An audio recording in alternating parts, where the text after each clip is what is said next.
Soldier.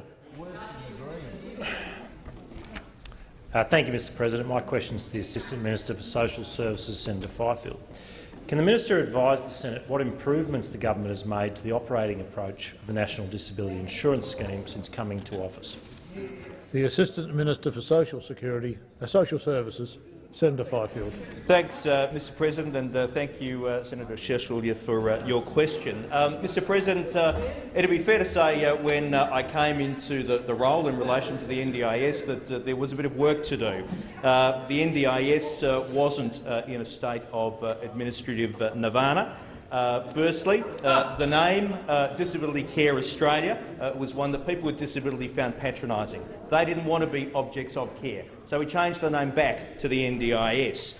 We also discovered, Mr President, that the previous government had applied an efficiency dividend not just to administration, as you would expect, but they had also applied it to package costs for individuals. So they actually applied an efficiency dividend to the money that was meant to be going to individuals in their packages. So we overturned that and we put that $44.9 million back into the pot for people with disability.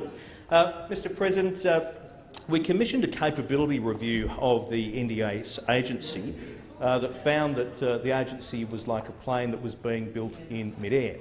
So we've put a bit of work into the capacity of the organisation and made very good progress. Mr President, we also found that there was a plan to purpose-built standalone NDIA offices throughout the country.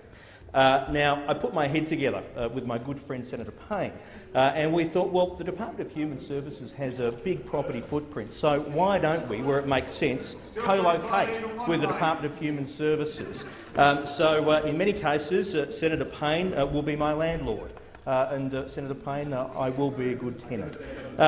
Also, Mr President, we found that there was a plan to have 10,000 staff for the NDIS, 10,000 staff. And the Minister for Finance and myself thought, well, why don't we open up the opportunity for not-for-profits and businesses to provide some of those administrative functions? So we will now see staffing levels below 3,000. Thank you, Minister. The time for answering the question has expired. Senator Seselja, a supplementary question. Thank you. Can the Minister inform the Senate what progress has been made in keeping the NDIS sustainable and within its funding envelope?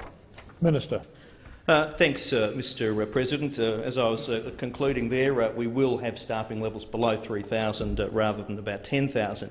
Average package costs when we came into office in the first quarter of the scheme were about $46,000. We've now consistently had that down to about the mid-30s, which is where it should be. We've also kept enhancing and building on the actuarial capacity of the agency, which is important because the whole basis of the scheme is early investment to reduce long-term costs. We've also had $143 million in the budget to build a new ICT system, which is critical to making sure that the scheme can be delivered efficiently, provide consistent supports for people with disability. I can report, Mr President, that the scheme and the trial sites are operating within budget. That's good news. As I say, this is a shared venture with state and territory partners, but I can particularly thank the staff of the agency for the work they have done. Thank you, Minister. The time for answering the question has expired. Senator Seselja, a final supplementary question. Thank you, Mr President. Can the Minister update the Senate on the finances of the NDIS? Minister. Mr President, you can't have a good social policy without a good economic and a good budget policy, which is why we're working hard to repair the budget so that we can fund the NDIS.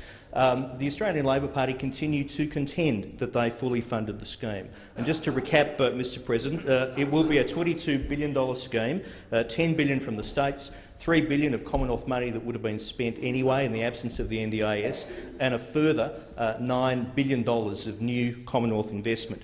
Now, the previous government said, oh, don't worry about that, the 0.5% increase in the Medicare levy covers that. Well, no, that only covers about 40% of the Commonwealth's net additional costs. The other thing that those opposite will say is, oh, we had a terrific graph in a paper when we were in government that outlines it. Well, I just want to refer to that graph, which has a footnote which has A, selected long-term savings. They didn't specify what those long-term savings were. So there is a $5 billion unfunded. Thank you, Minister. The time for answering the question has expired.